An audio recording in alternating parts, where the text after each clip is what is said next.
Hi friends, எல்லாத்துக்கும் வணக்கங்க. எல்லோரும் எப்படி இருக்கீங்க? இப்போ நம்ம பார்த்துட்ருக்கிற இடம் வந்து எங்கேன்னு பார்த்தீங்கன்னா கேஎன் பாளையம் சக்தி 4 ரோடு இருக்குது இல்லைங்களா? அங்கே வந்து கேஎன் பாளையம்னா கெமனாக்கியம்பாளையம் போகிற ரோடுங்க. அங்கே வந்து உள்ள 2 கிலோமீட்டருக்குள்ளே தான் இருக்கும். எழில் ஸ்பேர்ஸ்ன்னு சொல்லிட்டு, கரெக்டாக பேர் எனக்கு எக்ஸாக்டாக தெரியலிங்க. நீங்கள் அங்கே போனீங்கன்னா தெரியும். அங்கே வந்து உங்களுக்கு மாடுக்கு தேவையான எல்லாமே, மேட்டு, பரி எல்லாமே இருக்குங்க. சின்ன பரி, பெரிய பரி, மாட்டுக்கு தேவையான மேட்டு, அது சைஸ் வாரியாக வேறு வேறையாக இருக்குது. அதுக்கப்புறம் பார்த்திங்கன்னா தீவனம் நறுக்கிற மிஷினு, அதுக்கு உண்டான பிளேடு, ஸ்பேர்ஸு எல்லாமே ஏகப்பட்டது அங்கே வச்சுருக்குறாங்க. நீங்கள் வந்து கண்டிப்பாக உங்களுக்கு இந்த ஏரியா அப்படின்னா நீங்கள் தெரிஞ்சுக்கணும், வாங்கணும் அப்படின்னு நினச்சிங்கன்னா நீங்கள் தாராளமாக வந்து இங்கே ட்ரை பண்ணி பார்க்கலாம்.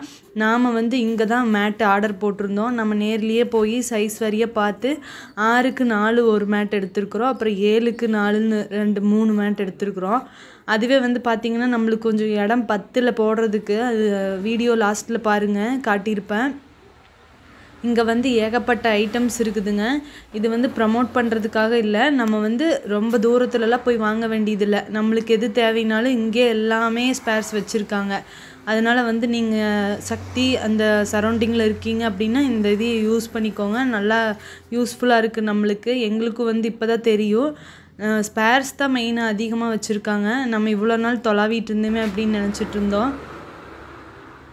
எல்லா இதுவுமே இருக்குது. தீனு வெட்டுற மிஷினுக்கு, அப்புறம் வந்து அந்த தோட்டத்தில் தீனு இருக்கும் இல்லையா, அதுக்கு எல்லாத்துக்குமே ஸ்பேர்ஸ் இருக்குதுங்க.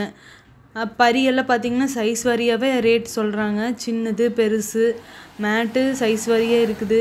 நம்ம வந்து கோயம்புத்தூர் தான் போகணுங்கிறது இல்லை. நாங்கள் வந்து கோயம்புத்தூர் தான் போய் மேட் எடுத்து வந்தோம். அதுக்கே வாடகை வந்து ஜாஸ்தியாகுது. இப்போ நம்ம சக்தியில் இங்கேயே இருக்குதுன்னா அது நம்மளுக்கு ரொம்ப யூஸ்ஃபுல்லாக இருக்குது. நாம் அதை யூஸ் பண்ணிக்கலாங்க. ஆர்டர் போட்டால் டோர் டெலிவரியே பண்ணிடுவாங்க. அதுக்கு ஒரு ரேட் இருக்குது. அது இந்த இடத்துலலாம் ரொம்ப குழியாக இருக்குதுன்னு சொல்லிட்டு தான் மேட்டு போட்டுக்கலான்னு சொல்லிட்டு போட்டது.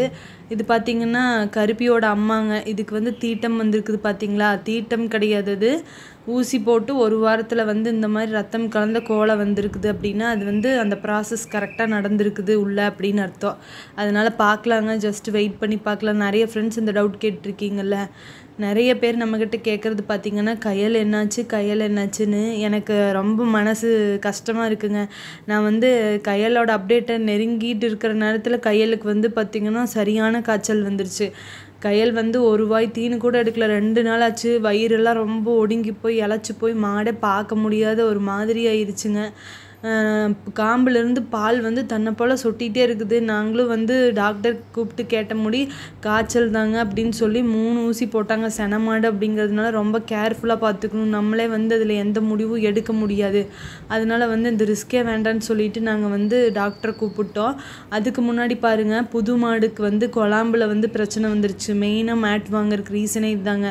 கொழாம்பில் வலி வந்துட்டு அது நல்லா சாப்பிடாத மாடு வந்து பூசண மாதிரி இருக்குங்க. ஒரு எலும்பு தெரியாது. இப்போ பார்த்திங்கன்னா தீனே எடுக்காத, அப்படியே ஃபுல்லாக எலும்பாக தெரியுது.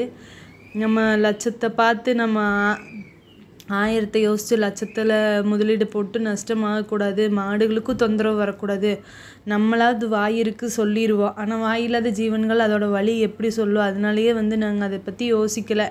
ஒரு மேட் 2500 ரூபாய் சொன்னாங்க. ஒரு மேட் 2500னா 4 மேட் வந்து 10,000 ஆகுதுங்க.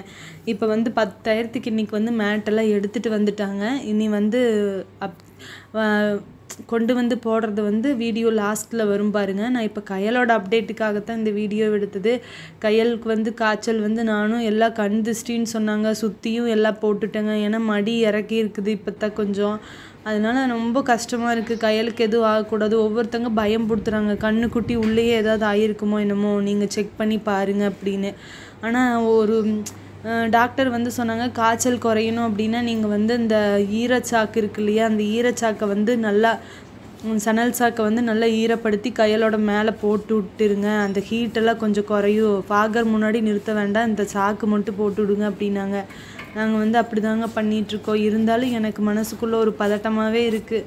கையல் வந்து செனமாடு, இன்னும் கண்ணு போடுறதுக்கு கரெக்டாக டாக்டர் சொல்லியிருக்காங்க 1 வாரம் ஆகும். இன்னும் பின்னாடி வந்து குழியே உழுகலை. இப்போ தான் கொஞ்சம் வீக்கமாயிருக்கு. வயிற்று கீழே வீக்கமாகி தான் கண்ணு போடும். இப்போ தான் கொஞ்சம் வீக்கமாகிருக்கு தொப்புள் குடி. அதனால் வந்து டாக்டர் இப்படி சொல்லியிருக்கிறாங்க, கொஞ்சம் வெயிட் பண்ணலாம், 1 வீக் ஆகும் அப்படின்னு. எனக்கு வந்து அதுக்கு எதுவும் ஆயிடக்கூடாது, அதோட கண்ணுக்குட்டிக்கும் எதுவும் ஆயிடக்கூடாது, நல்லபடியாக 2 பேரும் சுகமாயிட்டாங்கன்னா போதும். நான் சாமிக்கிட்ட அதாங்க வேண்டிக்கிறேன், நீங்களும் வேண்டிக்கோங்க. அதனாலேயே எனக்கு வீடியோவில் காட்டுறக்கே கையில் வந்து கொஞ்சம் பயமாக தான் இருக்குது. ஏன்னா உங்களை நான் தப்பு சொல்ல, இருந்தாலும் வந்து ஒவ்வொருத்தங்களோட இது எப்படின்னு நம்மளுக்கு தெரியாது. நம்ம பாரு மாடு இப்படி இருக்குனால அது ஒரு கண் திருஷ்டி மாதிரி தான். கையல் வந்து நான் அப்படி காட்டி தான் எனக்கு ரொம்ப கில்ட்டியாக இருக்குது. அதுக்கு எதுவும் ஆயிடக்கூடாது, மடி இப்போ இறக்குற சமயத்தில் ஒரு ரூபா சாப்பிட மாட்டேங்குது, ரொம்ப இழைச்சி போச்சு காய்ச்சல் வந்து அப்படின்னு. நீங்களும் வந்து கையலுக்காக கண்டிப்பாக ப்ரே பண்ணிக்கோங்க. நான் அப்படி சொல்கிறேன்னு நீங்கள் தப்பாக நினச்சிக்காதீங்க ஃப்ரெண்ட்ஸ். கண்டிப்பாக வந்து கையலுக்கு வந்து எந்த ஒரு பிரச்சனையும் வந்துட போகிறதில்ல. இருந்தாலும் வந்து மாடு கண்ணு வச்சுருக்கவங்களாம் கண் திருஷ்டி தான் பாதிப்புன்னு சொல்கிறப்ப வந்து நம்மளுக்கு கொஞ்சம் பயமாக இருக்குது. நான் மற்றபடி நம்ம ஃபேமிலியெல்லாம் எதுவும் சொல்ல, நீங்களும் எனக்காக வேண்டிக்கோங்க. மாடு வச்சுருக்கிறவங்களுக்கு தெரியும் அதோட விசனம் எப்படின்னு. நல்லபடியாக கண்ணு போட்டு 2 பேரும் சுகமாயிட்டாங்கன்னா போதும், வேறு எதுவுமே வேண்டாம். காய்ச்சல் இப்போ போய் வந்துருச்சுங்க முடி, கொஞ்சம் கஷ்டமாக இருக்குது. நிறைய ஃப்ரெண்ட்ஸ் இப்போ கையெழுத்தை கேட்டுகிட்டே இருக்கீங்க. கையல் கண்ணு போடுறப்ப வரைக்கும் அப்படியே இருக்கட்டும், அப்புறமா வீடியோவில் காட்டிக்கலான்னு தான் கையில் கூட சரியாக நான் கவர் பண்ணலை, அதுவும் படுத்துகிட்டே தான் இருக்குது. அப்புறம் பாருங்கள், இப்போ மேட்டு வந்து வாங்கியாச்சு, மேட்டு போட்டாச்சு. அந்த குழி இருக்கிற இடத்துல மட்டும் 6க்கு 4 இந்த மேட்டு சிறுசு தாங்க, இது 1 இன்ச்சு சிறுசு தான். இது வந்து இப்படி போட்டோம், நெட்டாக போட்டோம், அந்த மாடு நிற்கிறதுக்கு அது கரெக்டாக ஃபுல்லாக கவர் ஆயிரும் அப்படின்னு. இந்த அளவு கேப் வருதுங்க. மற்ற மேட்டுகளெல்லாம் இது பண்ணாலும் இந்த அளவு கேப் வருது. புது மாட்டுக்கு கண்டிப்பாக மேட்டு வந்து தேவை, அதுக்கு தான் குழம்பு பிரச்சனைன்னு வாங்குது. அதனால வந்து நாங்கள் இன்னொரு மேட் எக்ஸ்ட்ராவே ஆர்டர் போட்டுடலாம் அப்படின்னு சொல்லி நினச்சிட்ருக்குறோம். நான் இப்போ வந்து 4 மேட்டு தான் எடுத்துகிட்டு வந்தோம், 10,000 அமௌண்ட் இருக்குதுன்ட்டு. இனி மறுபடியும் அவங்க நாளைக்கு வண்டி வரும்னு சொல்லியிருக்காங்க. இந்த ஏரியாவுக்கு வந்ததுன்னா ஒரு மேட்டு போட்டு விட்றேன்னு இருக்காங்க. 1க்கு ஒரு 2ஆகவே எடுத்து வச்சிட்டோம்னா கண்டிப்பாக இது யூஸ்ஃபுல்லாக இருக்கும் அப்படின்ட்டு நாங்கள் வந்து இப்போதைக்கு இப்படி அட்ஜஸ்ட் பண்ணிட்டோம். கருப்பியோட அம்மாவுக்கு கூட பிரச்சனை இல்லை அந்த இடம். ஆனால் புது மாடு வந்து அந்தலையும் நிற்கணும் இந்தலையும் நிற்கணும்னா அது காரையே இருக்கக்கூடாது, குழம்பு வந்து இதாக இருக்கிறதுக்கு அப்படின்னு அதுக்கு மேட்டு கவர் ஆகிற மாதிரி நல்லா கவர் பண்ணி இழுத்து விட்டுட்டோம். இனி நாளைக்கு வண்டி வந்ததுன்னா அது ஆர்டர் இது பொறுத்து பார்த்துக்கலாம் அப்படின்னு சொல்லிட்டு ஒரு ஐடியாங்க. உங்களுக்கு யாராவது மேட் வேணும்னாலும் கண்டிப்பாக நீங்கள் சொல்லுங்கள், கொரியர் அவங்களே பண்ணி விடுவாங்க. நான் அந்த டீட்டெயில்ஸ் எல்லாம் கேட்டுட்டு நான் உங்களுக்கு ஷேர் பண்ணுறேன். நிறைய ஃப்ரெண்ட்ஸ் இப்போ கொஸ்டின் கேட்டுட்ருக்கீங்க, காம்பு வீக்கமாக இருக்குது, மடி வீக்கமாக இருக்குன்னு.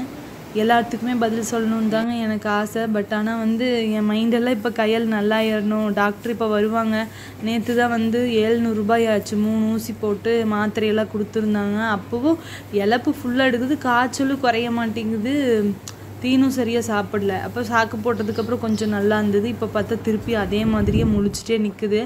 அதனால வந்து டாக்டர் வர சொல்லிட்ட, ரிஸ்க்கு வேண்டாம் செனமாடு அப்படின்ட்டு. நீங்கள் எல்லாருமே கையலுக்காக கண்டிப்பாக ப்ரே பண்ணிக்கோங்க. தலை பிரசவம் வேறு, அறையும் இறங்கலை, எனக்கு எல்லாமே குழப்பமாக இருக்குது. நீங்கள் தான் எனக்கு துணை, நீங்களே எல்லோரும் சாமிக்கிட்ட வேண்டி பார்த்துக்கோங்க.